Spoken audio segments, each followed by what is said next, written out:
그리고 어떻게 마태복음 다 읽어 오셨나요? 그래서 어떻게 할 거냐면 누가복음에서 제가 자세히 다뤘잖아요. 거기에서 다뤘던 거는 살짝 저희가 조금 넘어갈까 합니다. 짧게. 그럼 먼저 요거부터 알아야 될 것 같아요. 마태복음. 저자는 누굽니까? 마태. 볼까? 짜잔짜. 오, 맞네요. 대상은 누굴까요? 유대인들. 유대인. 포인트는 뭐냐면 한번 보도록 하겠습니다. 구약 말씀 인용을 많이 합니다. 그러니까 유대인들이 예수를 안 믿는 거야. 유대인들한테 예수는 이런 분이셔. 그래서 메시아야. 요거를 근거를 대면서 설득을 해야 되기 때문에 마태는 그 중심으로 썼습니다. 아시겠죠? 요 포인트. 요걸 가지고 우리가 한 28장 마태복음을 들어가도록 하겠습니다. 자, 오늘은 마태복음 1장부터 11장까지 볼 겁니다. 마태복음을 보면 제일 중요한 게요. 1장 1절입니다. 그래서 요거는 한번 같이 한번 읽었으면 좋겠습니다. 시작. 아브라함과 다윗의 자손 예수 그리스도의 계보라. 이거를 딱 마태가 쓴 거야. 왜냐하면 예수님이 야 마태야 나를 따르라. 그래서 그냥 따른 거야. 그래서 쭉 3년 동안 생활하면서 예수님이 곧 하나님의 그 진짜 아들인 걸 안 거예요. 근데 같이 생활 안 했던 뭐 다른 친구들 있잖아. 유대인들 막 절기 지키고 막 율법 지키고 하는 애들이 무슨 예수 말이 돼? 이래서 안 믿는 거야. 너무 답답했던 거야. 그래서 어떻게 했냐? 계보를 들이댑니다. 자, 구약을 보면요. 선지자도 그렇고 많은 사람들이 뭐라고 했냐면 메시아는 아브라함의 자손이어야 되고 그다음 뭐냐면 다윗의 자손이어야 돼요. 그래서 그걸 딱 갖다 대는 거예요. 아브라함과 다윗의 자손 예수 그리스도의 계보라. 그러고 나서 쭉 가는데요. 1장 2절은 같이 한번 읽어봐요. 이거 우리 너무 잘하는 거. 뭐 낳고 하다가 우리가 성경책 덮은 적 많잖아요. 그거 낳고 한번 들어가 보도록 하겠습니다. 시작. 아브라함이 이삭을 낳고 이삭은 야곱을 낳고 야곱은 유다와 그의 형제들을 낳고. 이게 이제 12지파 얘기가 나오는데 쭉 가. 그래서 어떻게 되냐면 아브라함부터 다윗까지 쭉 있을 거 아니에요. 이게 14이야. 그러니까 다윗부터 바벨론으로 잡혀갈 때까지가 14대. 그 다음 바벨론으로 사로잡혀간 후부터 그리스도까지 14대예요. 그래서 총 42대예요.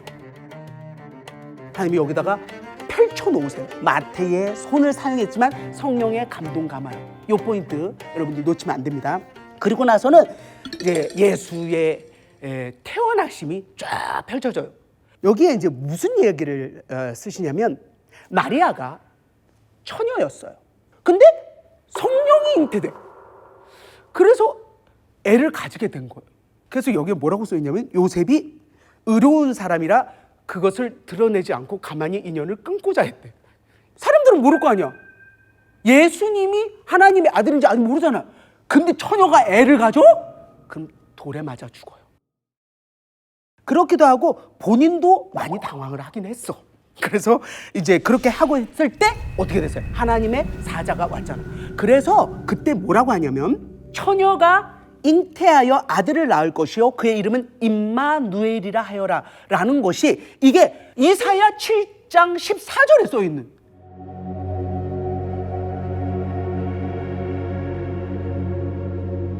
임마누엘은 뭐예요? 늘 우리와 함께 하신다.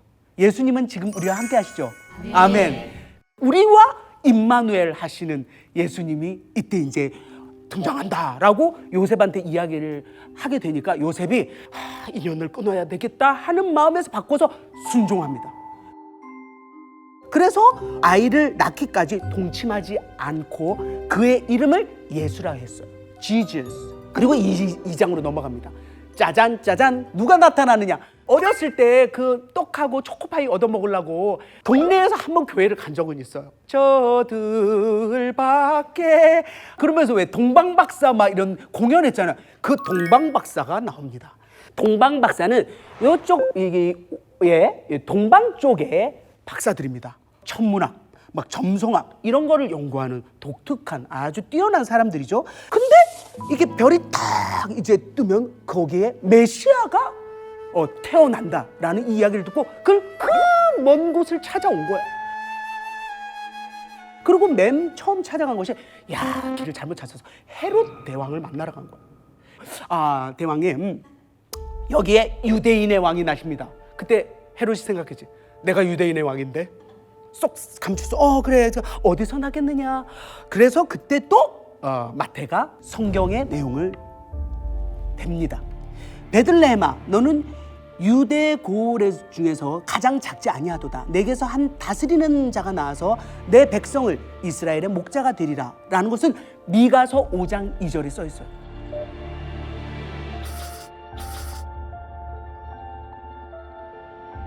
이걸 딱 근거를 대는 거예요. 구약의 이 이야기를. 그래서 베들레헴에서 난다라는 거예요. 그래 그러면은 거기 가서 잘 찾아보시고 대접하시고 거기가 어딘지를 알려주세요. 나도 가서 인사를 드려야 되니까 꼭 알려주세요 라고 헤롯 왕이 얘기했어요. 그리고 그 별을 따라 찾아갔죠. 동방 박사는. 그때 황금과 유향과 몰약을 가지고 예물로 드립니다. 그리고 이제 딱 오는데 꿈에 절대 헤롯 왕한테 가지 말라. 그래서 그 사람들이 돌아서 갑니다. 그리고는 요셉에게도 애굽으로 피신해라. 절대로 돌아가서는 안 된다 라고 해서 예수님을 그리고 마리아와 함께 도망을 가십니다. 그때 헤롯은 이제나 저제나 기다리는 거야. 그때 휴대폰이 있어 뭐가 있어. 얘네 왜 안 와? 얘 박사 애들 왜 안 와? 속았다. 이것들이 그냥 날랐구나. 그래가지고 그때부터 어떻게 되냐면 베들레헴 거기에 2살 아래로 다 죽여. 남자애들 다 죽여. 그래서 거기서 대학살 사건이 일어납니다. 이것도 성경에 있는 얘기입니다. 예레미야 31장 15절에 라마에서 슬퍼하며 크게 통곡하는 소리가 들리니 라헬이 그 자식을 위하여 애곡하는 것이라. 그가 자식이 없으므로 위로받기를 거절하였도다.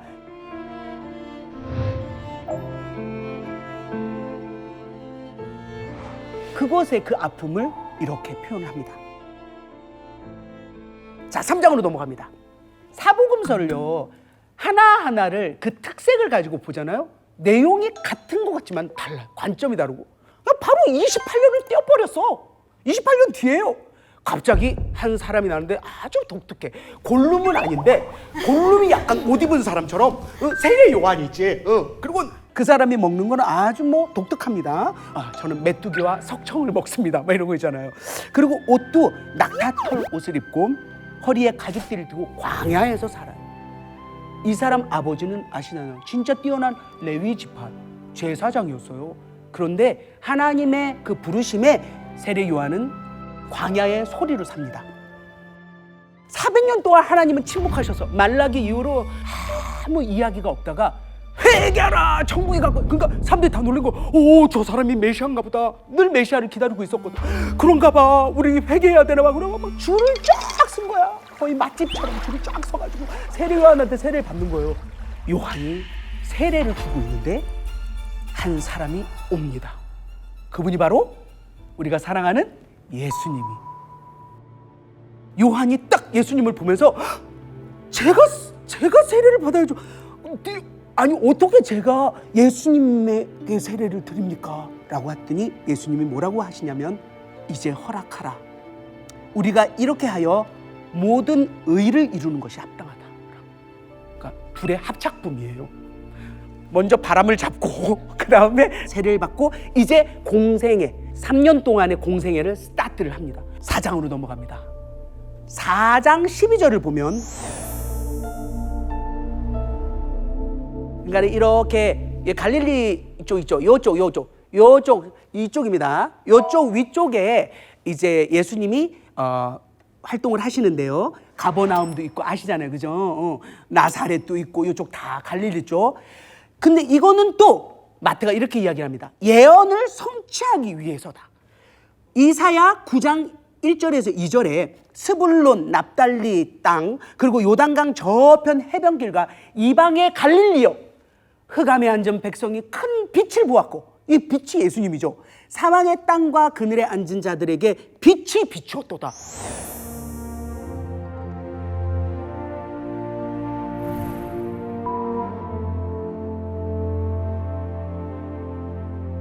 이렇게 마태복음은 쓰여져 있습니다. 그래서 예수님이 4장 18절 딱 이제 뭘 하냐면 만나는 사람마다 딱 이거야. 직업이 뭐예요? 주부죠. 음식을 하고 있는데 된장찌개 끓이지 말고 나를 따르라고 하면 네! 이러고 옳다 하고 가실 거 아니에요. 그렇게 해서 제자를 불러요. 베드로, 안드레, 얘네 형제예요. 베드로, 안드레.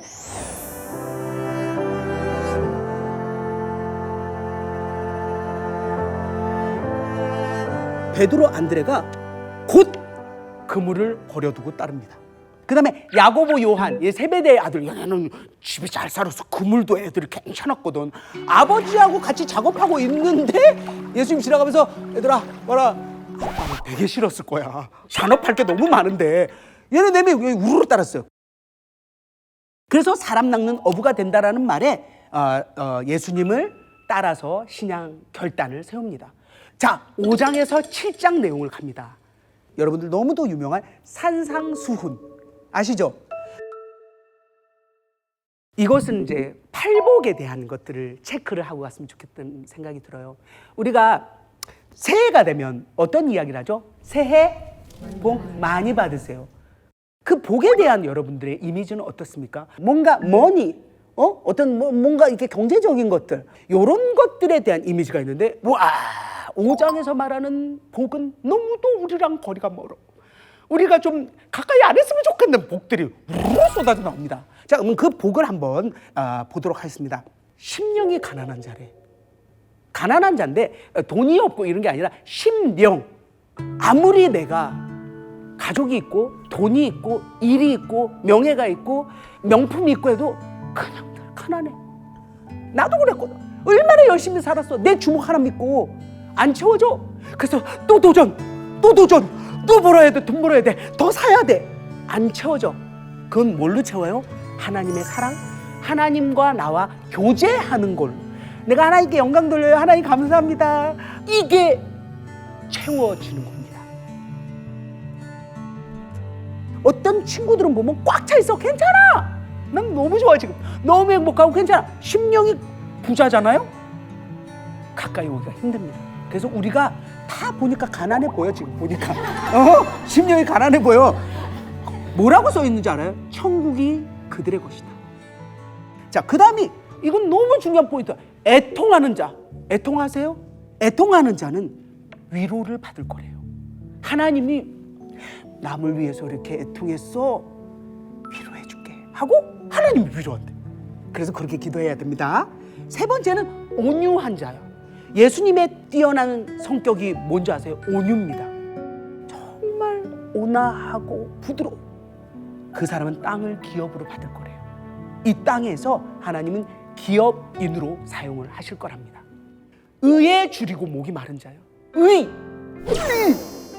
김보성 그 사람도 그렇게 외치는데 의가 뭡니까?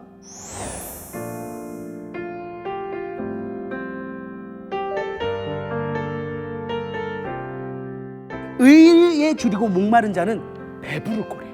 항상 다 이 일맥상통하는 그런 말이에요. 긍휼히 여기는 자가 나왔어요. 긍휼이 뭐예요?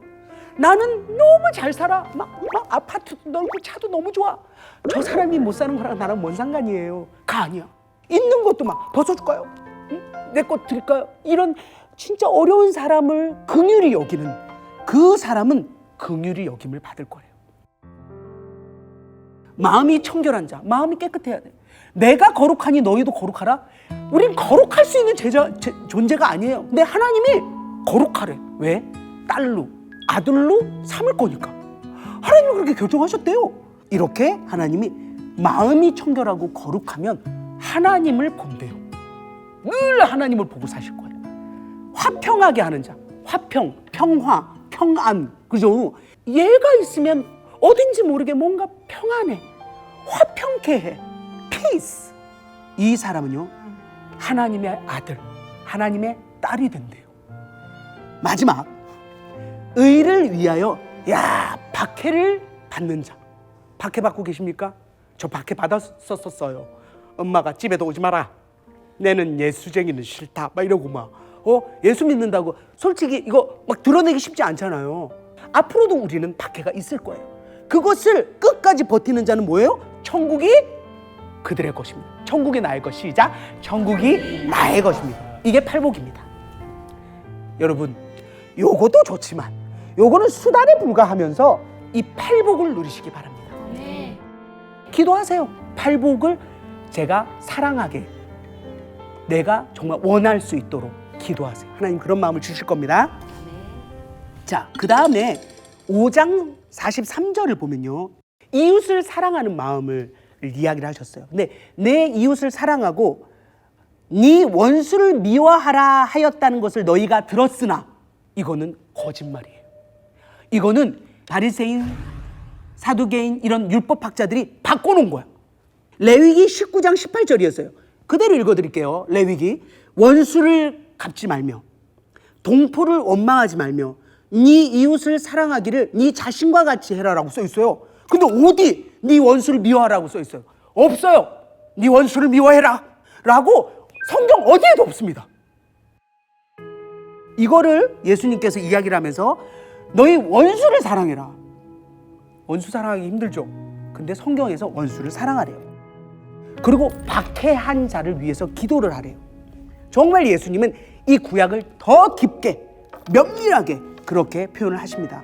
그러면 뭐라고 쓰셨냐면 하늘의 아버지의 아들이 되니 하나님은 그 해를 악인 선인에게 다 비춰주시고 비도 다 주신다. 이건 무슨 말이냐면 하나님 믿어 안 믿어 그러면 얘한테만 해를 비춰.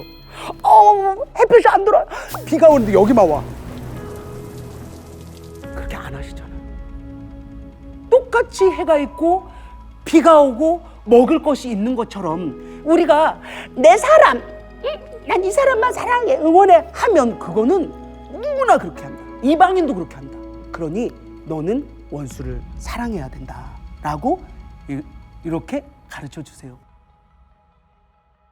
그 다음 6장을 보면요, 뭐가 있냐면 기도에 대한 이야기를 하세요. 혼자 골방에 들어가서 하나님께 기도하래요. 정말 다른 사람 의식하지 말고 오직 하나님께. 그리고 뭐라고 써있냐면 중언부언하지 마라. 중언부언이 뭐예요? 중언부언. 똑같은 말을 반복하는 거예요. 그러면 똑같은 걸 기도를 안 해도 되는 거, 그건 아니에요. 그냥 똑같은 말 반복하는 주문 같은 거 있죠. 주문. 왜? 이때 이방인의 다른 신들이 있었을 거 아니에요. 다른 신 믿는 사람들도 있을 거 아니야. 그 사람들은 마치 주문을 외우듯이 똑같은 말을 몇 시간 반복을 한 거야. 그걸 보면서 유대인들도 기도는 저렇게 하는 건가? 개념이 없으니까 그걸 따라한 거야. 그렇게 하면 안 된다. 그러면서 저희에게 기도를 가르쳐 줍니다. 바로 주님이 기도하신 주 기도문입니다.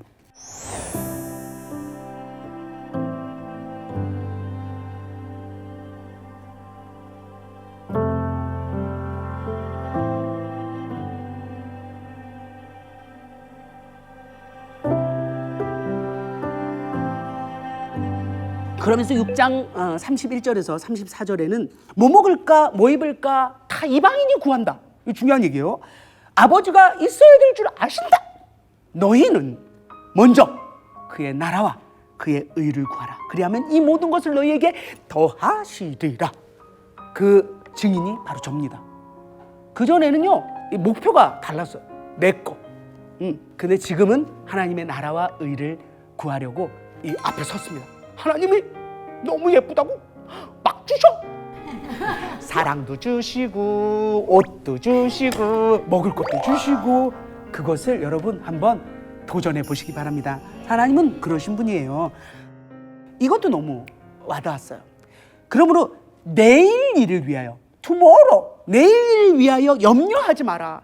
내일 일은 내일이 염려할 것이오. 한날의 괴로움은 그날로 족하다. 우리가 항상 이거야. 그래서 적금을 들어야 돼. 그리고 보험을 들어놓는 것이 어떻게 될지 모르잖아. 하나님을 믿고 하나님의 나라와 그의 의를 구하면서 모르겠어. 어떻게 될지. 병 걸릴 수 있잖아. 돈을 날릴 수가 있잖아. 이렇게 내일 일 염려하지 말래요. 하나님께 모든 걸 맡겨라. 오케이? 9장에 이제 예수님이 누구를 부르냐면요, 오늘 이 글을 쓴 마태를 부릅니다.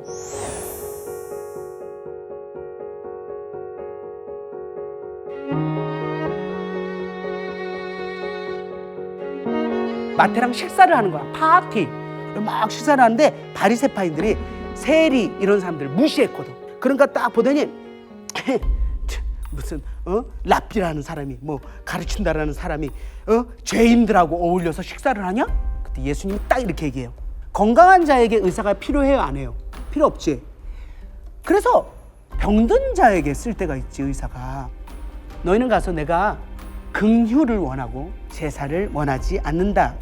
요거를 무슨 뜻인지 공부한다며, 구약 판다며 잘 공부해봐라. 나는 의인을 부르러 온 것이 아니라 죄인을 부르러 왔느니라. 누가 지금 의인이라고 이러고 있는 거야? 바리새인, 사두개인들이 다 알아. 딸딸딸 외워 모세오경을. 응? 의인이야 나는. 주여, 나는 저 세리들과 똑같지 않고 창녀들과 다르며 하나님 11조를 또박또박 내고 율법을 다 외우나이다. 의인이잖아. 난 그런 사람 부르러 온 게 아니야. 죄인 있잖아, 세리. 돈 뜯어먹고 저 창녀, 이런 사람들을 부르러 갔다. 그냥 전곡을 찌른 거잖아요. 이 얘기예요. 자, 그 다음 이제 9장 27절을 보면 예수님이 지금 고치시고 가르치시고 막 전파하시고 하잖아. 다 낫는 지금 기적을 일으키고 계신 거예요. 그런 속에 맹인 둘이 다윗의 자손이여 우리를 불쌍히 여기소서. 같이 해야 되겠다. 다윗의 자손이여. 시작. 다윗의 자손이여. 이게 크다. 목소리 되게 크시네요. 시작. 다윗의 자손이여 우리를 불쌍히 여기소서. 이렇게 외친 거예요. 근데 예수님이 어땠는 줄 알아요? 들은 채도 안 하고 집으로 들어가 버려. 들어보니까 이 둘이 집을 따라 들어가요. 다윗의 자손이여 우리를 불쌍히. 따라 들어왔어. 따라 들어왔어요. 자리에 앉으세요. 네. 예수님은 이런 행동을 보십니다. 성경을 전체에 보잖아요. 그 한 사람을 만나러 배를 타고 가시고요. 그 한 사람을 만나기 위해서 수로보니게로 가시고요. 이렇게 하세요. 이 사람, 이 둘을 보면서 능히 이 일을 할 줄을 믿느냐? 믿습니다! 하니까 너희 믿음대로 되라. 그래서 눈이 고쳐집니다. 그러고 나서 소문을 내지 말라 하는데 얼마나 지금 목소리가 커. 소문을 낸 거야. 눈이 보인다. 예수가 나를 고쳤다. 소문이 또 짱난 거야. 왜 이 이야기를 하시냐면 이때 구약시대 그 이후에 바빌론 포로로 그 다음에 정말 어려움을 겪었던 이 유대인들이 항상 메시아를 기다리고 있었던 거예요. 근데 그 메시아는 다윗 왕같이 백마 타고 막 딱딱딱딱 하면서 막 로마를 막 물리치고 이런 메시아, 그런 정치적 메시아로 보여질까 봐. 왜? 병 고치고 뭐하고 다 하니까. 그래서 예수님은 그 길이 아니시잖아요. 그래서 소문을 내지 말라 했는데 우리가 뭐 참겠냐고. 못 참겠지. 우리 바로 얘기한 거예요. 자, 10장으로 갑니다. 이제 12 제자를 파송합니다. 그러면서 이때 마태복음에는 뭐냐면 10장 5절에 이방인의 길로도 가지 말고 사마리아의 고을에도 들어가지 말고 오히려 이스라엘 집에 잃어버린 양에게로 가라라는 것은 뭐냐면 여기서 이스라엘 집에 잃어버린 양이 누구예요? 이스라엘 민족들, 유대인들이잖아요. 그러니까 하나님은 유대인에게 먼저 복음을 전하겠다. 유대에서부터 구원을 시작하겠다. 이 계획을 세우신 거예요.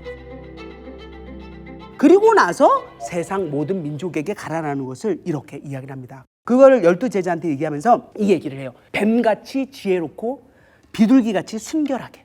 뱀같이, 뱀 이미지는 안 좋잖아요. 근데 얘가 되게 얘가 머리가 이렇게 싹 빠져나가고 이렇게 표현을 해서 지혜롭게. 이게 고대 근동의 속담이에요. 그래서 그렇게 지혜로우면서 하지만 순결해야 된다라는 거를 제자들한테 부탁을 합니다. 자, 11장을 가면은 예수님이 이 이야기를 하십니다. 27절에 내 아버지께서 모든 것을 내게 주셨다. 아버지 외에는 아들을 아는 자가 없고, 정말 예수님을 아는 존재가 없잖아요. 하나님만 아시죠. 그리고 아들과 그 다음에 또 아들의 소원대로 계시를 받는 자. 누구요? 여러분들이. 그 외에는 아버지를 아는 자가 없느니라. 여러분들 진짜 하나님을 아십니까? 하나님을 알 수 있는 저희에게 권능과 권세를 주셨어요. 그걸 여기 마태복음에 써놨네. 그 다음에 기가 막힌 위로가 있어서 오늘 브리핑을 할까 합니다. 11장 28절, 요거는 같이 한번 읽어봤으면 좋겠습니다. 시작. 수고하고 무거운 짐진 자들아 다 내게로 오라. 내가 너희를 쉬게 하리라. 나는 마음이 온유하고 겸손하니 나의 멍에를 메고 내게 배우라. 그리하면 너희 마음이 쉼을 얻으리니 이는 내 멍에는 쉽고 내 짐은 가벼움이니라. 아멘. 아멘. 이 말이 쉽지는 않아요. 왜냐면 나의 멍에는 쉽고 내 짐은 가볍다고. 뭐냐면요, 이때는 나귀, 소 이거 두 마리씩 다닙니다. 멍에를 같이 매요. 근데 이게 어미랑 새끼랑도 같이 매. 그럼 누가 힘을 더 써요? 어미가. 예수님이 우리랑 같이 매주는 거야. 감동이지. 이 말이 그 말이에요. 내가 멍에를 매는데 내가 너무 무거운데 예수님이 같이 매주는 거야. 근데 예수님이 거의 어미소야. 예수님이 다 매줘. 난 따라가기만 하면 돼. 그래서 순종하고 가는 거야. 예수님 어디로 가요? 난 따라 나갈래요. 이 얘기야. 수고하고 무거운 짐진자들아, 무슨 짐이 있니? 전세가 너무 떨어졌어요. 그래서 힘들어요. 뭐가 있어? 아들이 말을 안 들어요. 그 무거운 짐을 네가 지지 마라. 예수님 어떻게 해봐요. 그럼 예수님이 멍에를 같이 져주신대. 그래서 내 멍에는 쉽고 내 짐은 가볍다. 너무 좋지 않아요? 이 얘기였어. 너무 좋아. 우리 그거 한번 여기서 볼까요? 예수님 내 멍에 좀 같이 져줘요. 시작. 예수님 내 멍에 좀 같이 져줘요. 예수님 듣고 계십니다.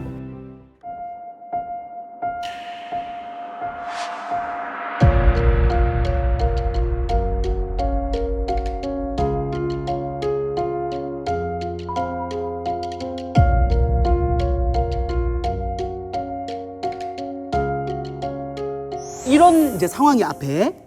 자, 그리고 나서 이사야 42장 1절에서 4절을 여기다 써놨습니다. 다 구약을 마태는 썼다고 했잖아요. 보라, 내가 택한 종, 곧 내 마음에 기뻐하는 바, 내가 사랑하는 자로다. 내가 내 영을 그에게 줄 테이니 그가 심판을 이방에 알게 하리라. 그가 누구예요? 지금 예수님이잖아요. 그는 다투지도 아니하며 들레지도 아니하리니 아무도 길에서 그 소리를 듣지 못하리라. 상한 갈대를 꺾지 아니하며 꺼져가는 심지를 끄지 아니하기를 심판하여 이길 때까지 하리니 또한 이방인들이 그의 이름을 바라리라 함을 이루려 하심이라. 이걸 써놨어요. 이 들레지도라는 것은 뭐냐면 엄청 크게 떠드는 거야. 소리를 크게 지르는 거야. 그런 걸 안 하세요. 그리고 뭘 안 하시냐면 상한 갈대 꺾지 않아. 갈대가 상해서 이렇게 됐어. 꺾어버려야죠. 심지가 꺼져가. 연기 엄청나잖아. 끄지 않아. 혹시 몰라 다시 피어날지. 그게 우리입니다. 그런 한 사람 한 사람을 소중히 한다라는 것을 이사야서를 대면서 이렇게 얘기를 했습니다. 자, 그리고 나서 12장 46절을 보면은 이때 무슨 일이 있었냐면 예수님이 막 이제 가르치고 계신데 어머님이 오신 거야. 마리아랑 형제들이. 그래서 가족들이 오셨는데 예수님이 갑자기 너무 우리가 봤을 땐 냉정하게. 왜냐면 활자로 보니까 누가 내 가족이냐? 내 가족은 여기 있다. 뭐 이렇게 얘기를 하셔서 되게 당황을 했어요. 저도 나도 우리 애들한테 저렇게 해야 되나 막 이렇게. 근데 뭐라고 이제 이야기를 하시냐면요. 예수님 가족들이 밖에 있다고 하니까 손을 내밀어 제자들을 가리켜 나의 어머니와 나의 동생들을 보라. 누구든지 하늘에 계신 내 아버지의 뜻대로 하는 자가 내 형제요 자매요 어머니니라. 이건 뭐냐면 가족을 무시한 게 아니에요. 인류 구원의 사명을 띤 메시아 예수님이 하늘에 계신 성부 하나님의 뜻대로 살아가는 사람, 말씀 듣고 받아들여 그 말씀대로 살아가는 자, 그들이 우리의 가족이고 어머니고 누나고 형제입니다. 아멘. 아멘. 그럼 우리는 다 가족이에요. 아멘. 가족들 안녕. 가족들 안녕. 남동생이네. 자, 13장으로 갑니다. 13장에는 뭐가 나오냐면 여러분들 그 씨 뿌리는 그 농부 비유 아시죠? 그거는 이제 누가복음에 다 해놨습니다. 누가복음을 보시기 바랍니다. 여기다 이런 거 많이 하더만 유튜브 보니까. 그래서 그 농부의 비유가 있는데요. 이제 제자들이 물어요. 왜 자꾸 예수님은 비유로 말씀하세요? 라고 그런 이야기가 꽤 나옵니다. 그때 예수님이 이렇게 얘기하세요. 천국의 비밀이 제자들에게는 허락이 되었어요. 근데 그들에게는 안 되어 있는 거예요. 그래서 참 너희는 복이 있다. 그리고 뭐라고 썼냐면 이게 중요해요. 구약 선지자들도 의인도 그거를 듣고자 해도 못했다. 이 얘기가 마태에 써 있어요. 이 얘기는 뭐냐면 자, 우리가 구약의 선지자 대표적인 사람 누가 있을까요? 이사야, 예레미야, 에스겔 맞잖아. 그분들은 이 이야기를 듣고 싶어 했어. 이 예수님의 직접적인 그리고 이 가르침을 받고 싶었지만 안 계시잖아. 예수님은 언제 계셨어? 지금으로부터 2000년 전에. 그분들은 2700년 전. 이래가지고 만날 수가 없었어. 근데 우리는 어떻습니까? 지금 뛰어난 목사님들, 성경, 개혁한글, 개혁개정 다 예수님을 만날 수 있어요. 지금 우리가 그 시대를 삽니다. 아멘. 네. 할렐루야. 그 다음에 세 가지 비유를 하는데요. 이건 마태복음에만 있습니다. 천국은 마치 밭에 감추인 보화 같으니 사람이 이를 발견한 후 숨겨두고 기뻐하며 돌아가서 자기 소유를 다 팔아 그 밭을 사느니라. 이게 무슨 얘기냐면 이 이스라엘 말이죠. 여기가 가운데 껴가지고 지나다니면서 얘네를 괴롭히는 거야. 막 성전도 회파하고 막 맨날 전쟁 나면서 밟고 막 괴롭히고 하니까 돈이 있잖아. 전부 다 밭에다 감추는 거야. 왜? 다 털리니까 다 불태우고. 그래서 이렇게 밭에 묻었어. 금은을. 그럼 묻은 분이 돌아가셨어. 아무도 몰라. 아들도 몰라. 며느리도 몰라. 그래갖고 이제 세월이 지났어. 이 밭을 이렇게 농사를 짓는 거. 이거 뭐야? 금이 나왔어.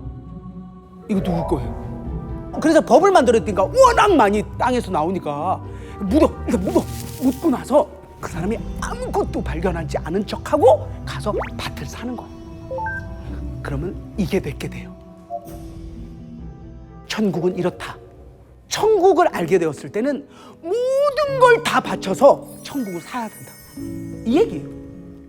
자, 그 다음에 진주가 나와요. 진주가 아주 귀해. 진주가 이따만 해. 진주가. 근데 그런 진주를 발견했다. 그러면 그 진주를 사라 이거예요. 그게 천국이다. 그 다음에 그물을 또 해요. 그물을 건졌어. 이렇게 생선이 가득해. 그러면 못된 건 버리라 이거예요. 49절에 세상 끝도 이렇다. 천사들이 와서 의인 중에 악인을 갈라내어 풀무불에 던져 넣으리니 거기서 울며 이를 갈다. 낚시를 해서 그물에 안 좋은 고기들은 빼버리는 것처럼 그렇게 완전히 심판 때 나뉜다 이거죠. 그러면서 52절에 아주 어려우면서 무슨 말인지 모르겠는 요거를 얘기를 한번 읽어보도록 하겠습니다. 천국의 제자된 서기관마다 마치 새 것과 옛 것을 그 곳간에서 내오는 집주인과 같다? 뭔 말이에요? 너무 어려워요, 그죠? 근데 자세히 보면 서기관 이미지는 안 좋잖아, 우리가, 그죠? 바리새인, 사두개인, 막 이런 서기관. 근데 여기에 앞에가 중요해. 형용사가 천국의 제자된 서기관이야. 그러니까 제자가 돼서 진짜 천국에 간 거예요. 이 사람은 제대로 된 사람이지. 그 사람마다 마치 새 것과 옛 것. 이것은 어떻게 보면 구약, 신약, 어떻게 보면 율법과 예수님 이런 새 언약을 표현한 거고, 그 다음에 영과 육에 대한 것도 이야기를 했다고. 여기는 학자들의 여러 가지 의견이 있기 때문에 이게 정답이다라는 이야기를 못합니다. 그 두 개를, 새 것과 옛 것을 곳간에서 내오는 집주인과 같다. 그러니까 정말 조화롭고 적절하게 그렇게 잘 다스리고 가르칠 수 있고 살아내는 것에 대한 것을 이렇게 얘기했어요.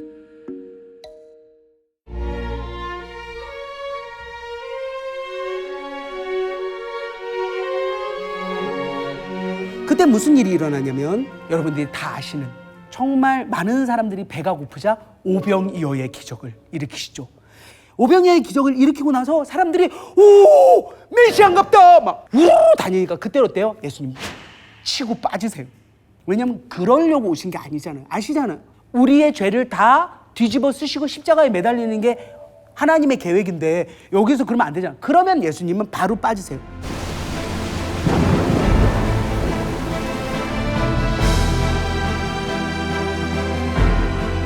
마태복음 15장을 보면요, 이제 이 유대인들이 예루살렘에서 예수한테 나와가지고 왜 떡을 먹을 때 손을 씻지 않냐. 자, 여기에서 퀴즈를 내도록 하겠습니다.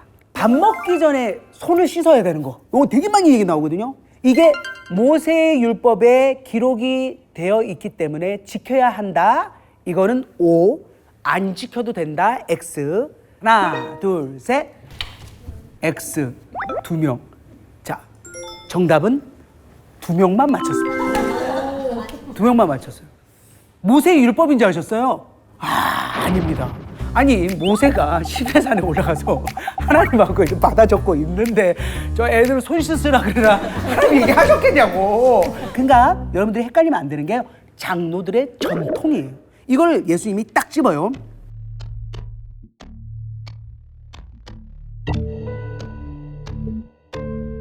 너희는 너희 전통으로 하나님의 계명을 범한다. 하나님이 네 부모를 공경하라 했는데 너희는 유대인 장로의 전통으로 부모 드릴 거를 하나님께 바치면 따로 안 해도 된다. 이렇게 바꾼다라는 거예요.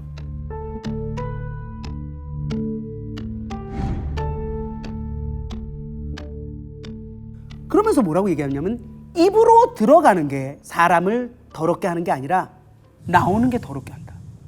베드로는 뭔 말이십니까? 그랬더니 예수님이 얘기해요. 여러분, 입으로 들어가는 건 뭡니까? 뭘 넣을 거예요? 음식이 들어가. 음식 깨끗하지? 그런데 입으로 들어가는 게 아니라 입으로 나와. 뭐가 나와요? 말. 이건 진짜 들어와. 평생 상처가 되게. 그런데 예수님이 그래 입으로 들어가는 건 배로 들어가 뒤로 버려진다. 이렇게 써 있어요. 지금 성경 그대로 읽는 거예요. 입에서 나오는 것은 마음에서 나와. 자, 뭐가 나오는지 한번 예를 들어 드리겠습니다. 성경 그대로입니다. 악한 생각, 살인, 간음, 음란, 도둑질, 거짓 증언, 비방 등이다. 와, 대박이죠. 그래서 절대 가려내셔야 돼요. 이 얘기를 예수님이 하십니다. 15장 22절 이제 예수님이 두로시돈, 지도 한번 보여주시죠. 두로시돈 쪽, 페니키아 쪽, 소위 베니게라고 하는데요. 그쪽에 가십니다. 여기에 가면은 가나안 여자가 이제 딸이 귀신이 들린 거예요. 그래서 예수님, 우리 딸이 귀신 들렸으니 살려주십시오. 살려주십시오. 예수님이 아무 말도 안 하시고 말을 안 하세요. 계속 될 때까지 얘기할 거 아니에요. 제자들이 너무 시끄러운 거예요. 저 여자가 거의 뭐 목소리가 조혜련인가 봐요. 아우, 저 여자가 소리를 질러대니 그냥 어떻게 예수님 좀 돌려보내세요. 그러니까 어떻게 좀 처리 좀 해달라는 거. 너무 시끄럽다고. 그때 예수님이 너무 냉정하게 얘기를 하세요. 딱 예수님 그런 거야. 막 울고 있는 거야. 막 누가 좀 울고 있었으면 좋을까. 이모님 어떻게 좀. 제 딸을 좀 살려주세요. 귀신 들려서 너무 고통스러워 하고 있어요. 자녀의 떡을 취하여 개들에게 던짐이 마땅하지 않도다. 개들도 상에서 떨어진 부스러기가 없습니다. 너의 믿음이 정말 크구나. 이 딸이 나을 거야. 귀신이 물러갈 거야. 오케이? 네. 야, 그냥 진짜 진짜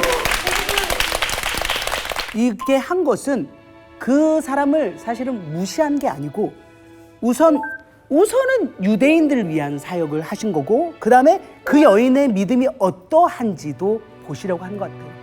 정말 유대인이 먼저잖아요. 그런데 그래도 저 개처럼 뭔가 떨어진 그 부스러기라도 제가 그거를 정말 취할 수 있도록 제 딸을 살려주세요라는 이야기를 들었을 때 그게 예수님이 그랬잖아요. 믿음이 크다.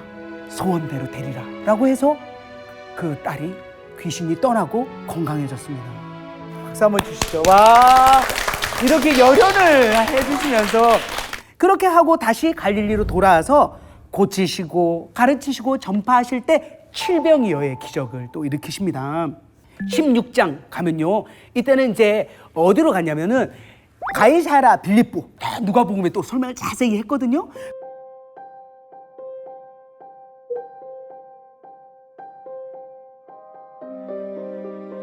예수님이 이릅니다. 바요나 시모나, 네가 복이 있도다. 이를 알게 한 이는 하늘의 아버지시다. 지금 정말 성령께서 베드로에게 그 마음을 준 거죠. 너는 베드로다. 내가 이 반석 위에, 왜냐하면 베드로라는 마음이 반석이거든요.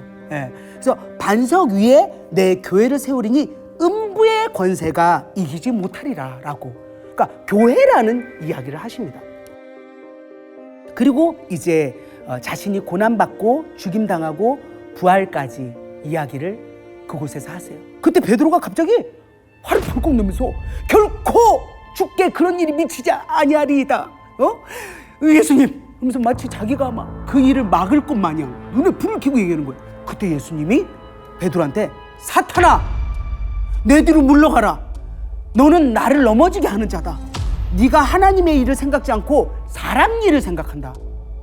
왜냐하면 하나님의 섭리는 지금 계획되어져 있잖아요. 물론 베드로는 내 스승께서요? 그렇게 처참한 마지막 생애를 겪으신다고요? 안 됩니다! 라고 사람의 마음으로 이야기를 하지만 그 깊은 하나님의 섭리와 예수님께서 진짜 우리의 모든 죄를 짊어지시고 우리가 하나님의 자녀로 거듭나는 이 구원의 길을 이루어 나간다는 걸 알지 못하잖아요.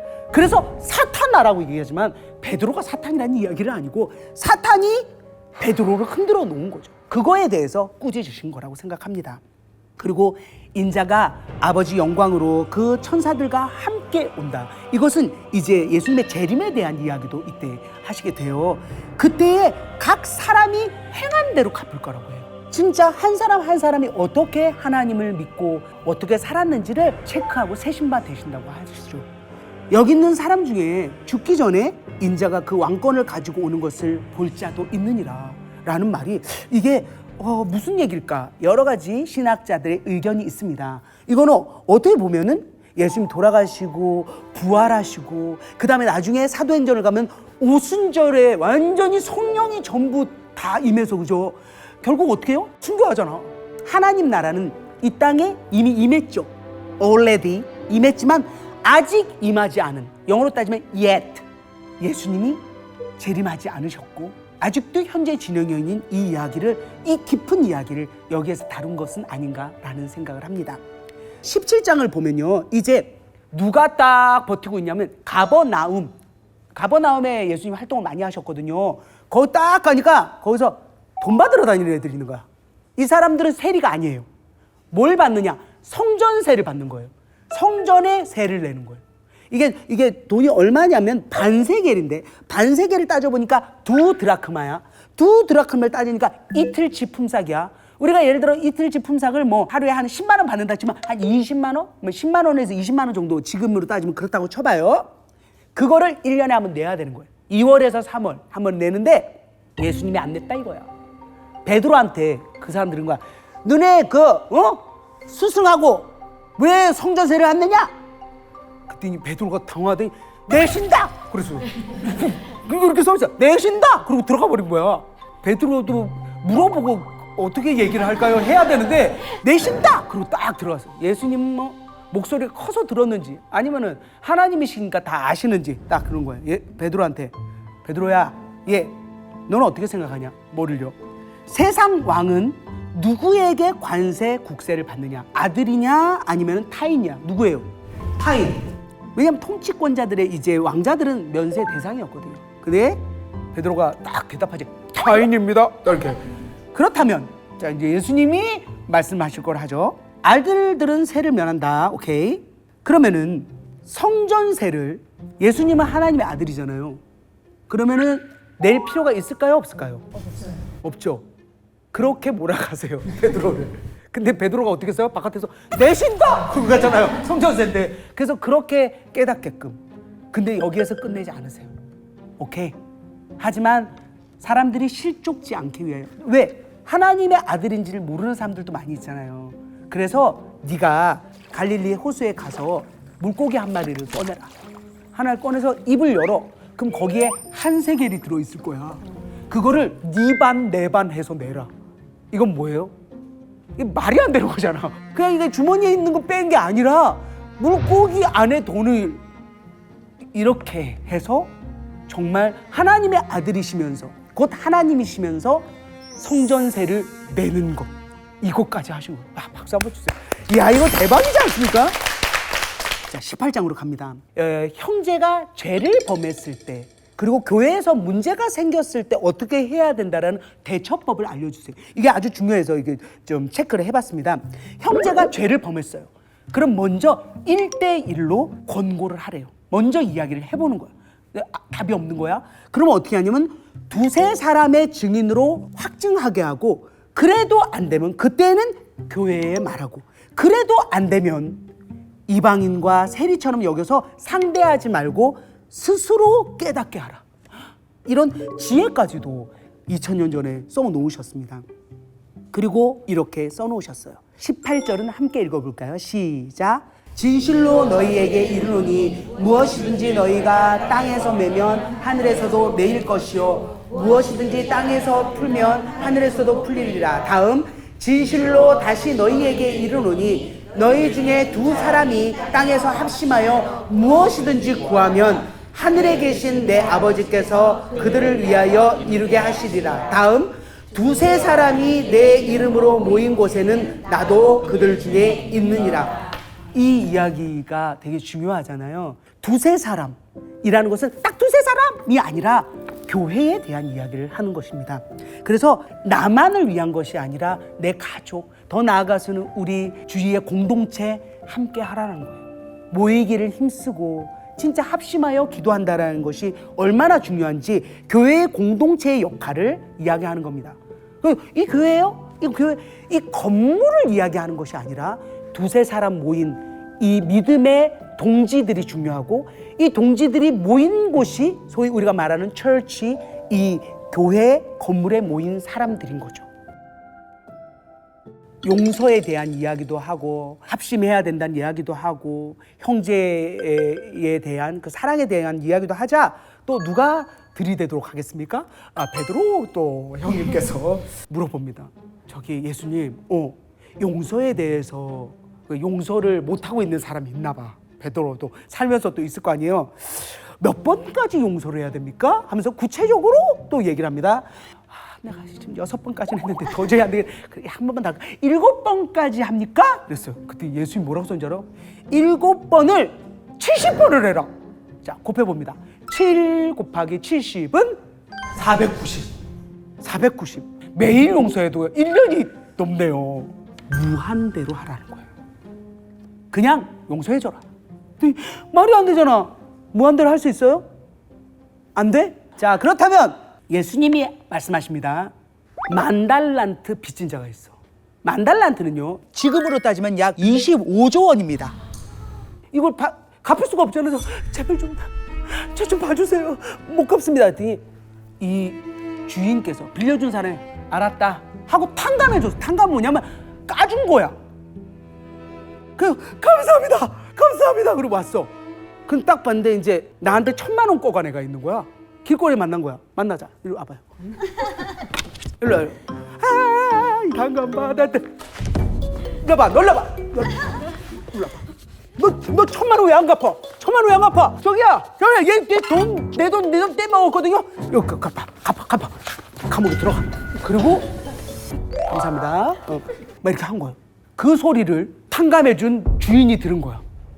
그래서 다 알리니까 이 악한 종아, 네가 빌기에 내가 네 빚을 전부 탕감해 줬는데, 내가 너를 불쌍히 여긴가 같이 너도 네 동료를 불쌍히 여김이 마땅하지 않냐?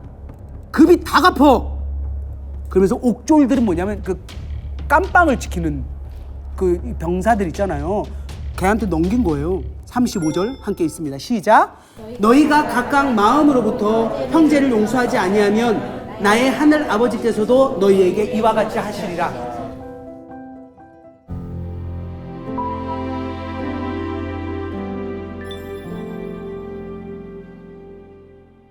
원수를 미워하라고 어디에도 써 있지 않습니다. 오케이? 알겠죠? 용서하세요. 네. 20장을 보면 이제 아주 재미있는 비유가 나옵니다. 하나님은, 곧 예수님은 천국에 대한 이야기를 많이 하세요. 그것도 비유로. 이것은 마태복음에만 기록되어 있습니다. 이 이야기예요. 집주인이 품꾼을 뽑아. 여기 보니까는 한 데나리온이에요. 한 데나리온이면은 꽤 뭐 한 몇십만 원 될 거예요. 지금으로 따지면. 품삯을 주고 포도원에서 포도 따고 뭐 이거 잡초 뽑고 이런 일을 시키겠죠. 아침 9시에 들어온 사람이 있어요. 그 사람한테 뭘 준다고요? 한 데나리온 줘요.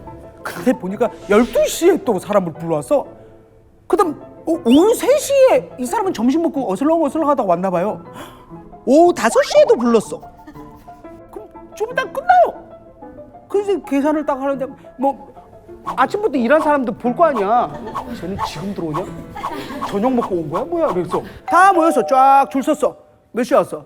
오후 7시. 한 데나리온. 몇 시에 왔어? 9시. 아침 9시 왔어? 한 데나리온. 언제 왔어? 9시.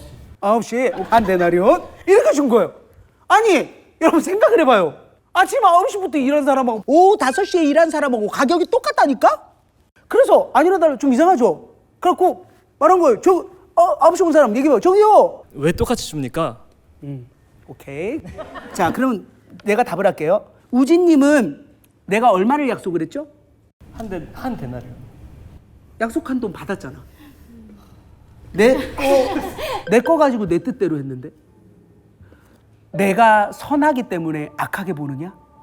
라고 써 있습니다. 할 말 없음. 더 준다고 안 했잖아요.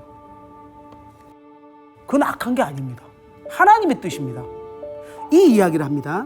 그러면서 16절에 이렇게 썼어요. 이와 같이 나중된 자로서 먼저 되고 먼저 된 자로서 나중되리라를 먼저 강조하셨어요. 나중된 자가 먼저 됩니다. 끝까지 지키는 게 중요합니다. 아멘. 자, 그때 이제 20절을 또 이제 보면은 요한 야고보의 어머니가 이렇게 또 난리야. 이렇게 인사를 드려. 예수님 어떻게 오셨어요? 아우, 우리 아들들이 그냥 세상에 그렇게 그물을 다 버려두고 아버지가 불만이 장난이 아니었어. 나도 얼마나 잔소리하던지 아들들을 어떻게 가르치려고 예수라고 지저스라고 그분을 쫓아다니면서 도저히 그냥 고기도 안 잡고 말이야. 이렇게 했는데 내가 다 막았잖아. 응? 다 막았어. 주의 나라에서 우리 아들들이 우편 좌편 앉을 수 있나요? 이런 식으로. 너무도 답답한 주님이겠죠. 그때 그 앞에 이제 아들들도 있었을 거 아니에요. 엄마가 있으니까. 걔네들도 아직 몰라. 하나님의 나라가 어떤 개념인지, 예수님이 어떻게 이 지상에서의 의무를 다하고 가실지 아무도 상상이 못하는 거야. 하나님과 예수님만 아는 시크릿이었죠. 그러니까 이 어머님도 알 길이 없고 요한 야고보도 모르지. 그러니까 거기서 그러니까 우편인가요? 좌편인가요? 이러고 있는 거예요. 이제 예수님 얘기합니다. 너희가 구하는 것을 알지 못한다. 내가 마시려는 잔을 마시겠느냐? 네! 이래요. 그 뒤에 예수님이 그래, 내 잔을 마시겠지. 마시잖아요. 결국 다 진짜 순교하잖아. 예수님은 그것까지 다 보시니까 그래, 내 잔을 마시겠지. 근데 자리는 아버지께서 예비하셨고 그들이 얻을 거다. 그거는 예수님이 어떻게 할 수 없다라는 거. 그랬더니 이제 그 열제자, 남은 열제자가 막 그 소식을 듣고 분해갖고 어떻게 어머니까지 와가지고 그렇게 하겠냐고 막 이렇게 얘기를 했죠. 그러면서 예수님이 그 얘기를 했어요. 섬기는 자가 되어라. 나는 섬김을 받으러 온 것이 아니라 내 목숨을 많은 사람들의 대속물로 해서 주려고 한다라는 고백을 하지만 그 깊은 뜻을 잘 못 알아들었을 수도 있죠. 21장으로 갑니다. 이제 예수님께서 낙이 타고 예루살렘으로 입성하세요. 입성을 해서 여기서 성전 안에서 매매하는 사람들을 내쫓고 정화하세요. 그리고 성전 뜰 안에 있는 맹인들과 다리 저는 자, 그 사람들을 다 고쳐주시는 겁니다. 그런 기적을 보여주면서 아이들이 예수님 들어올 때 호산나 다윗의 자손이여 찬송하리로다 하면서 온 그것을 보고 율법자들은 따지는 거예요. 쟤네들이 하는 거 저거 애들이 하는 소리 들으세요? 라고 하자 예수님이 이렇게 합니다. 그렇다. 네가 말하는 것처럼 그렇다. 어린 아이나 젖먹이들 입에서 이 찬미하는 이 소리, 이거를 하나님이 온전케 하셨다. 시편 8편 2절에 써 있습니다. 그것을 다 이루신 겁니다. 성전을 나오셔서 베다니로 가십니다. 베다니에 이제 갔는데 하룻밤 자고 다시 돌아올 때 배가 고픈 거야. 아침이 되었는데 너무 배가 고파서 무화과 나무를 이렇게 봅니다. 근데 무화과가 잎이 무성한 거야. 열매가 있는 것처럼 보였어요. 근데 이렇게 뒤져보니까 잎만 있고 열매가 없는 거예요.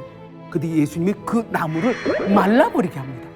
이것은 곧 뭐냐면은 이 선민의식에 우리는 달라, 우리는 아브라함의 자손이야, 다윗의 자손이야 하는, 그러면서 예수를 거부하는 이 유대인들, 그리고 또 믿음이 있으나 입만 주여 주여 하는 사람들, 열매가 없는 이들에게 반드시 심판이 있다라는 것을 무화과 나무를 통해서 예수님께서 보여주신 겁니다. 그리고 제자들은 물어보죠. 어떻게 해서 이 나무가 이렇게 말랐나요? 라고 하니까 예수님이 이 얘기를 합니다. 믿음이 있고 의심을 안 하면은 무화과 나무뿐만 아니라 이 산더러 바다에 던져지라 해도 된다. 기도할 때 무엇이든지 믿고 구하는 것은 다 받으리라. 기도를 하면 모든 것이 불가능한 것이 된다라는 것을 구석구석에 예수님은 심어 놓으셨어요.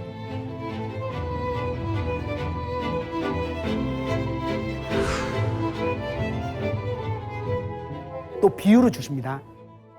이것도 마태복음에만 기록되어 있습니다. 자, 생각해 볼게요. 두 아들이 있어요. 아들이 둘이 있네. 첫째 아들, 둘째 아들이에요. 내가 그래서 자 얘들아, 아이고 포도원에 가서 좀 일을 해라. 예. 둘째도 가라. 싫어요. 귀여운데? 그리고 어떻게 됐냐면 안 갔어요. 둘째는 갔어요. 그러면 누가 하나님의 뜻대로 한 사람이에요? 둘째입니다. 세리 창녀들이 결국은 그 일을 순종하면서 했어요. 그래서 너희보다 먼저 하나님의 나라에 갈 거다. 그러면서 요한이 의로 도로 너희에게 왔는데 믿지 않았지? 근데 세리 창녀는 믿었어. 세리 창녀 죄인들이란 사람들은 어떻게든 회개하고 하나님의 자녀가 되려고 애썼어요. 곧 예수님을 부정하는 그 사람들에게 너희는 너희가 믿는 하나님의 나라를 빼앗기고 그리고 그 나라의 열매 맺는 백성에게 줄 거야 라고 이야기하십니다. 22장에 예수님이 또 비유를 얘기하십니다. 자, 이제 혼인잔치예요. 혼인잔치에 근데 초대를 막 했을 거 아니에요. 초대받은 사람들이 핑계대고 안 와. 아우, 나는 이제 소를 샀는데 소가 이게 잘 갈지 이것도 모르겠고 난 또 집을 샀는데 이걸 잘 봐야 되고 내가 그런 핑계를 대고 안 와요. 그래서 왕이 화가 나가지고 그 외에 사람들을 막 불렀어요. 다른 사람들 다 초대를 했어. 결혼식에 초대를 했는데 예복을 안 입고.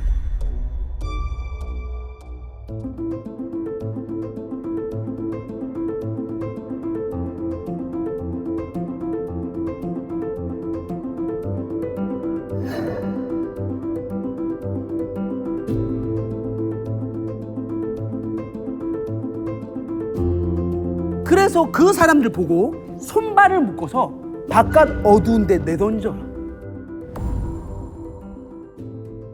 14절을 함께 읽도록 하겠습니다. 시작. 청함을 받은 자는 많되 택함을 입은 자는 적으니라. 청함을 받은 사람은 많아요. 오세요, 오세요. 교회 오세요, 할렐루야. 하지만 하나님께 택함 받은 자는 나인가? 요걸 체크하라는 거죠. 23장에는 무슨 얘기가 써 있냐면 예수님이 제자들과 무리에게 이제 서기관 바리새인들이 모세의 자리에 앉았다. 그러니까 높은 자리에 앉아 있는 거예요. 지금 그렇잖아요, 상황이. 그래서 그들이 말하는 바는 행해라. 왜냐하면 모세의 율법을 이야기하고는 있잖아요. 하지만 행위는 본받지 마라. 왜냐하면 그들은 높은 자리에 랍비라 칭함을 받으면서 아무것도 안 하는 거예요. 그리고 오히려 믿는 사람, 이런 사람들을 시험 들게 해서 지옥 자식을 만든다고 써 있어요. 그리고 박하, 회향, 근체 이런 거 이제 그런 것까지도 박하도 11조 요만큼 잘라내고 막 이런 회향 이런 것도 잘라내고 이런 걸 11조를 꼬박꼬박하며 다 따져. 그러면서 정의와 긍휼과 믿음은 버린 거예요. 그러면서 맹인된 인도자요. 인도자인데 맹인이야. 따라오세요. 어디로 데려갈 거예요? 그렇게 얘기해요. 바리새인 서기관들 그렇게 얘기하면서 하루살이는 걸러내고 낙타는 삼키는도다. 이거는 마태복음에만 있습니다. 자, 오렌지 주스가 있어요. 하루살이가 그래서 먹어요, 안 먹어요? 뭐지? 걸러내. 낙타가 있어. 낙타는 삼켜. 이게 뭔 얘기냐면 하루살이 요만한 건 따져 막. 근데 막 이딴만한 일은 별거 아니라고 생각해. 그러니까 외관만 남아있는 거예요. 오마 살고 할렐루야 막 이렇게 하고 막 그러고 있는데 속을 들여다보면 시커매 아주. 그거를 누가 다 보세요? 하나님 다 보셨죠.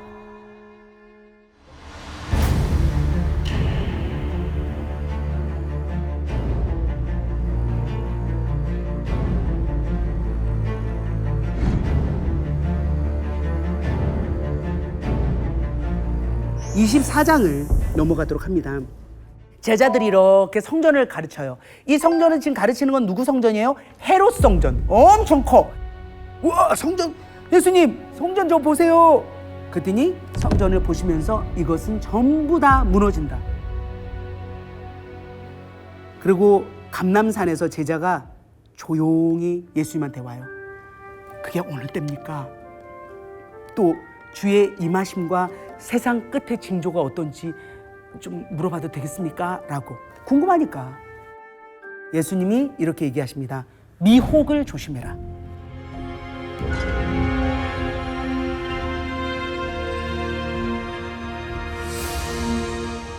진짜 조심하셔야 됩니다. 그거를 예수님이 2000년 전부터 얘기를 하셨죠. 민족이 민족을, 기근과 지진이 있다. 하지만 마지막 때는 아버님만 아신다. 성부 하나님만 아신다. 그러니 우리는 어떻게 해야 돼요? 항상 ready, 준비하고 깨어 있어야 됩니다. 깨어 있어라. 한번 해볼까요? 깨어 있어라. 네, 살짝 주무신 거 아니에요? 그렇다고 밤새서 오늘 저 예수님 오시나 이렇게 하지 말고 항상 깨어 있으라는 거죠, 영적으로. Right? 자, 25장에 열 처녀의 비유가 나옵니다. 마태복음에만 기록되어 있는데요. 이거는 여러분 많이 아실 거예요. 천국은 등을 들고 신랑을 맞으러 가는 열 처녀와 같다. 그런데 5명은 슬기가 있어서 먼저 기름을 준비한 거예요. 기름이 없으면 이 불이 꺼진단 말이에요. 5명은 조금 이제 준비를 못한 거예요. 그런데 잠이 들었어. 잠은 나같이 잤지. 그래서 이제 신랑이 오신다 얘기 같은 거야. 다 일어난 거야. 그럼 준비된 사람은 어떻게 해요? 바로 가면 되잖아. 얘네는 이렇게 불 꺼지려는 거야. 저기요 이모, 나 저 기름 좀 빌려줘요. 아, 나도 모자라니까 네가 지금 빨리 가서 사오는 게 나을 것 같아. 아, 그럴까? 그렇게 할까요? 그러면 먼저 가고 있어요. 그래, 갔어. 떠났어. 그래서 이제 사고 온 거야. 저기 우리도 사 갖고 왔어요. 5명이었어. 난 도저히 모른다. 끝난 거야.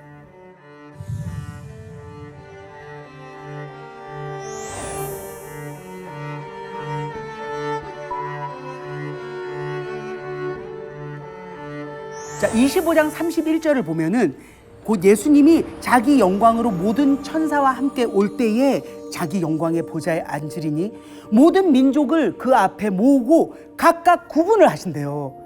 그래서 이 목자가 양과 염소를 구분하듯이 양은 오른편에 그리고 염소는 왼편에 두는데요.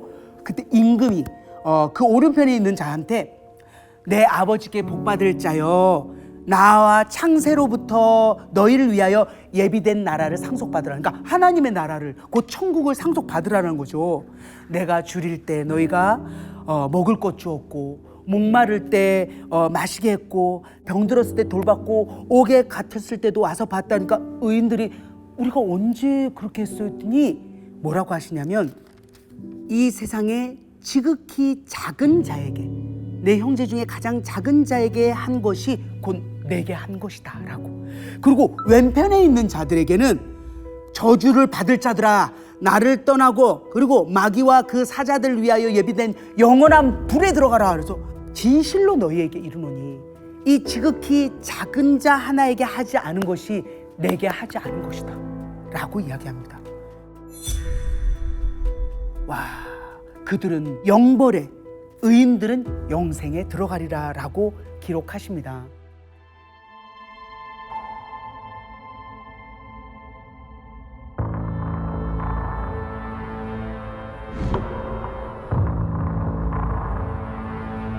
그리고 나서 예수님이 나병을 고쳐준 시몬 집에 가요. 이 시몬 집에 여자가 비싼 향유를 예수 머리에 붓는데요. 제자들은 그 비싼 거를 왜 거기다가 낭비를 하느냐. 가난한 자한테 줬으면 좋을 거 됐다. 그랬더니 예수님이 가난한 자는 항상 너희에게 있을 것이지만 나는 너희와 함께 계속 있지 못한다. 이 여자가 하는 것을 그냥 놔둬라. 세상 어디에도 그 복음이 전파될 때 이 이야기 향유를 부은 이 여자의 이야기는 항상 할 거야. 지금도 하잖아. 2023년, 2024년 계속 이 얘기를 할 거예요. 예수님 그 얘기를 합니다. 가룟 유다는 이제 사탄이 마음을 주어서 은 30에 예수를 넘기려고 합니다. 6월절을 준비하면서 예수님이 제자 중에 한 사람이 나를 팔 거다라고 했더니 나는 아니죠. 나는 아니죠. 근데 그 중에 또 가룟 유다가 라피어 나는 아니죠. 네가 말했다 라고 예수님이 말합니다. 오늘 밤에 너희가 나를 다 버린다. 기록된 바 내가 목자를 치리니 양의 떼가 흩어지리라 라고 스가랴 13장 7절이 써 있어요. 이것을 그대로 예수님은 이렇게 얘기를 하는데 베드로는 자기는 절대로 그렇게 안 한다고 하지만 예수님이 너가 닭 울기 전에 3번 부인할 거라 말합니다. 겟세마네에 가서 마지막 기도를 하세요. 그때도 베드로, 야고보, 요한을 데리고 갑니다. 내 마음이 너무 고민하고 죽게 되었으니 너희는 여기서 머물러 나와 함께 깨어 있어라. 그리고 기도해 달라고 이야기한 거죠. 그리고 저 먼 발치 떨어져서 기도를 하세요. 가능하시거든 하나님, 성부 하나님, 이 잔을 지나가게 하세요. 그러나 내 원대로 마시고 아버지 원대로 하세요 라고 하고 기도하고 제자들한테 돌아옵니다. 자고 있는 거예요. 1시간도 깨울 수 없다면 시험에 들지 않게 깨어서 기도해라. 마음에는 원이로 돼 육신이 약하구나 라고 예수님이 하고 또 2번째 기도를 하고 왔어요. 그리고 마시지 않고 지나갈 수 없거든 아버지 원대로 하세요 라고 또 기도를 하고 제자들한테 또 옵니다. 제자들 또 자. 이 심각성을 몰라. 이거는 마태는 그대로 기록하고 있어요. 다른 복음서에서는 기록하고 있지 않습니다. 또 나아가서 예수님이 기도합니다. 그때 마음의 정리를 하신 것 같아요. 되었다. 이제 내려가자라고. 가룟 유다가 사람들을 데리고 와서 예수를 팝니다. 이 순간에 제자들은 다 예수를 버리고 도망해요. 베드로도 도망갔죠.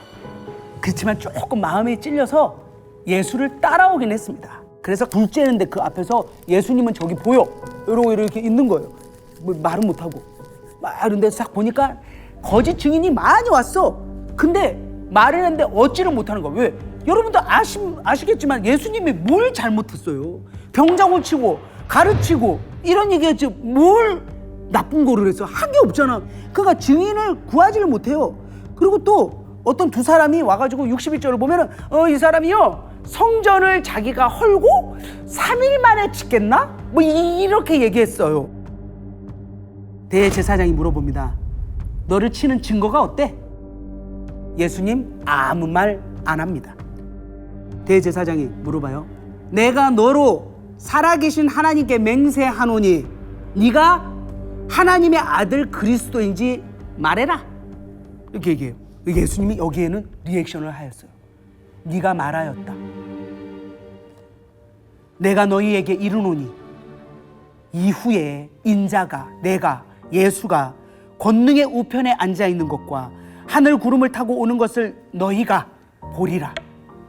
예수님의 재림에 관한 거거든요. 그때 이걸 듣더니 네 입으로 얘기했지? 네 입으로 얘기했지? 하나님한테 옳다구나. 대제사장이 옷을 찢어. 옷 찢는다는 건 확실해졌다 이거야. 야, 신성모독죄. 오케이, 사형이다 하고 예수 얼굴에 침 뱉고 주먹으로 치고 손바닥으로 때리고 눈을 이렇게 가리고 그리스도야 우리에게 선지자 노릇해봐라. 지금 있는 것 중에 누가 널 쳤냐? 라고 놀립니다. 바깥들에서 베드로는 그것을 봐요. 같이 있던 사람이 너 저기랑 같은 한 페이지에 지금 분위기 어때요? 아니요, 나는 모릅니다. 말투를 보니까 여기 그 갈릴리 그 같은 도당 아니야? 나는 모르고 나는 그 사람을 알지 못한다.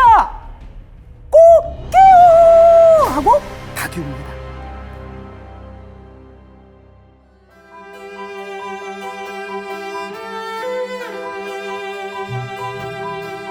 이제 빌라도에게 넘겨줍니다. 가룟 유다는 갑자기 스스로 뉘우쳤어요. 내가 괜히 그랬네. 은 30을 도로 가져다 줍니다. 제사장한테.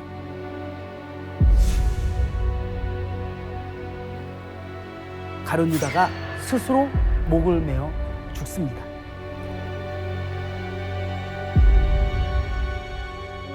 이 돈은 핏값이라며 토기장이 밥값으로 줘서 나중에 그게 나그네의 묘지 자리가 됩니다. 구약의 예언을 모두 성취한 거죠. 빌라도 앞입니다. 네가 유대인의 왕이냐? 예수님은 말합니다. 네 말이 옳다. 대제사장과 장로들이 계속 고발합니다. 그 뒤에. 그때는 아무 말도 안 하세요. 그 모습에 총독이 놀라요. 이때 이 6월절에는 죄수 한 명을 놓아주는 그런 특혜가 있습니다.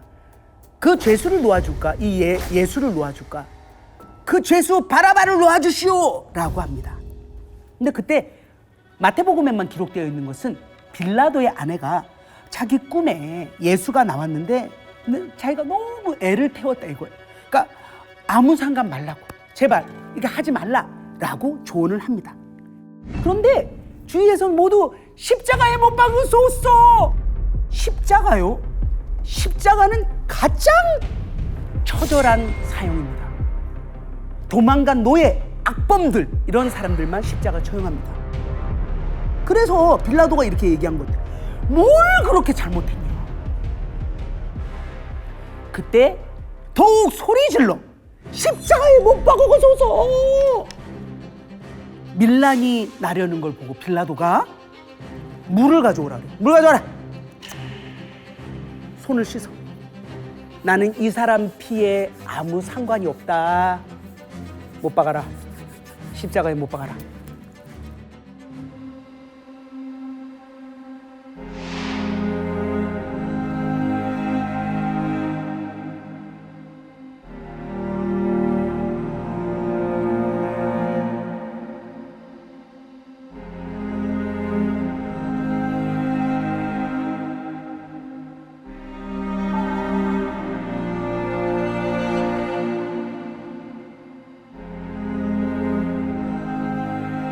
그래서 머리 위에는 유대인의 왕이라고 써있고 양쪽에는 강도 둘이 못 박혀 있습니다.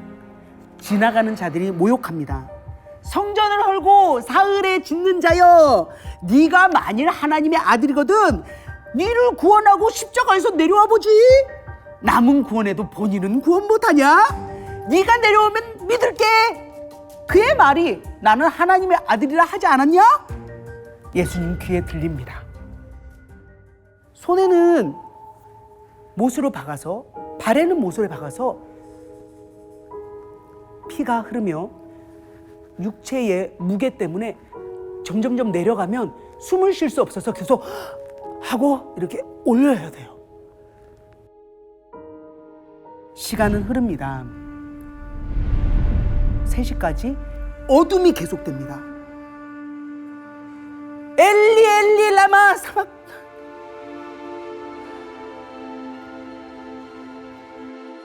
엘리 엘리 라마 사막다니, 나의 하나님이여 어찌하여 나를 버리시나이까.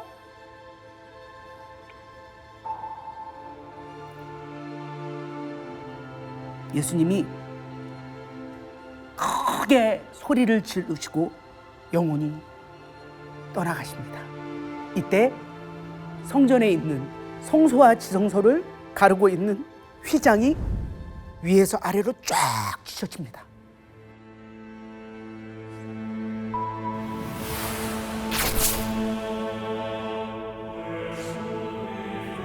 땅이 진동하고 바위가 터지고 무덤이 열려 자던 성도들의 몸이 일어납니다.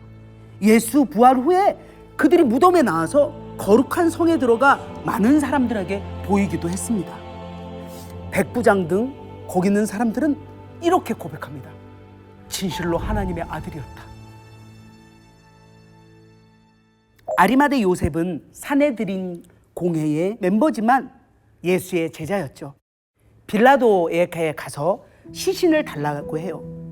그래서 그 시신을 받아다 깨끗한 세마포로 싸서 본인이 아직 써보지 않았던 새 무덤에 넣고 큰 돌을 굴려서 막습니다. 그리고 그 무덤을 보고 대제사장들이 빌라도에게 부탁합니다. 혹시 제자들이 와서 그 예수 시체를 가져다가 훔쳐가온 다음에 부활했다 이렇게 할 수 있으니까 정말 철저하게 경비를 서달라고. 그래서 그렇게 하라고 합니다.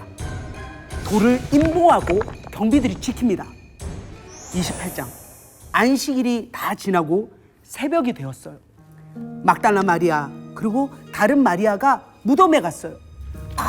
큰 지진이 일어난 후에 천사가 내려와 이 돌을 굴려내고 그리고 앉아 있는 거예요.